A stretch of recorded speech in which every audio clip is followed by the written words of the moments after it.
আলহামদুলিল্লাহ আলহামদুলিল্লাহ ওয়া সালামুন আলা ইবাদিহিল্লাযীনা ইসতাফা রব্বি আউযু বিকা মিন হামাযাতিশ শায়াতিন ওয়া আউযু বিকা রব্বি আন ইয়াহদুরুন।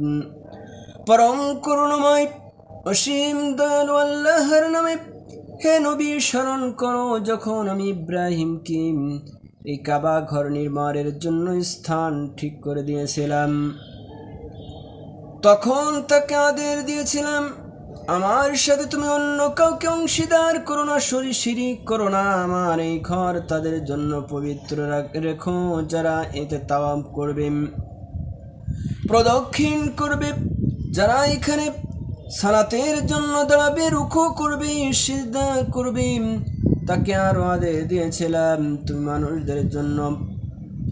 মানুষের মাঝে হজের ঘোষণা প্রচার করে দাও, যাতে করে তারা তোমার কাছে দূর দূরান্ত থেকে পায়ে হেঁটে দুর্বল উটের পিঠে আরোহণ করে ছুটে আসে, যাতে করে তারা তাদের নিজেদের ফায়দার জন্য সময় মতো এখানে এসে হাজির হয়।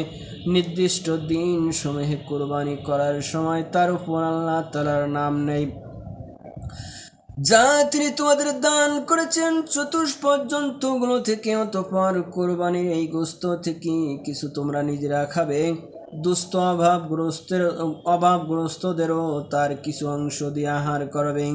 অতঃপর তারা যেন এখানে এসে তাদের যাবতীয় ফয়সালা কালিমা দূর করে নিজেদের মানদসমূহ পুরো করে। বিশেষ করে তারা যেন এই প্রাচীন ঘরটির তাওয়াফ করে, হচ্ছে কাবা ঘর বানানোর উদ্দেশ্য, যে কেউ আল্লাহ তাআলা নির্ধারিত পবিত্র অনুষ্ঠান মালার সম্মান করে, এটা তার জন্য তার মালিকের কাছে একটি উত্তম কাজ বলে বিবেচিত হবে। একথা মনে রেখো, সেসব জন্তু ছাড়া সেগুলোর কথা তোমাদের জন্য কোরআনে পাঠ করা হয়েছে, অন্য সব চতুষ্পদ জন্তু তোমাদের জন্য বৈধ করা হয়েছে। অতএব তোমরা মূর্তি পূজার অপবিত্রতা থেকে বেঁচে থেকো, সব ধরনের মিথ্যা থেকে আল্লাহ তাআলার প্রতি নিষ্ঠাবান হও, তার সাথে অংশীদার করো না। আর যে ব্যক্তি আল্লাহ তাআলার সাথে অন্য কাউকে অংশীদার করে, শিরিক করে, তার অবস্থা হচ্ছে সে যেন আসমান থেকে ছিটকে পড়ল। অতঃপর মাঝপথে কোনো পাখি যেন তাকে ছো মেরে নিয়ে গেল, কিংবা জমিনে পড়ার আগেই বাতাস তাকে উড়িয়ে নিয়ে দূরে কোনো অজ্ঞাতনামা স্থানে ফেলে দিল। এই হলো মুশরিকদের পরিণাম, এই হলো শিরিককারীদের পরিণাম। অপরদিকে কেউ আল্লাহ তাআলার নিদর্শন সমূহের সম্মান করলে তা তার অন্তরের তাকওয়ার মধ্যেই শামিল হবে। হে মানুষ, এসব পশু থেকে তোমাদের জন্য এক নির্দিষ্ট কাল পর্যন্ত নানাবিধ উপকার গ্রহণ করার ব্যবস্থা রয়েছে।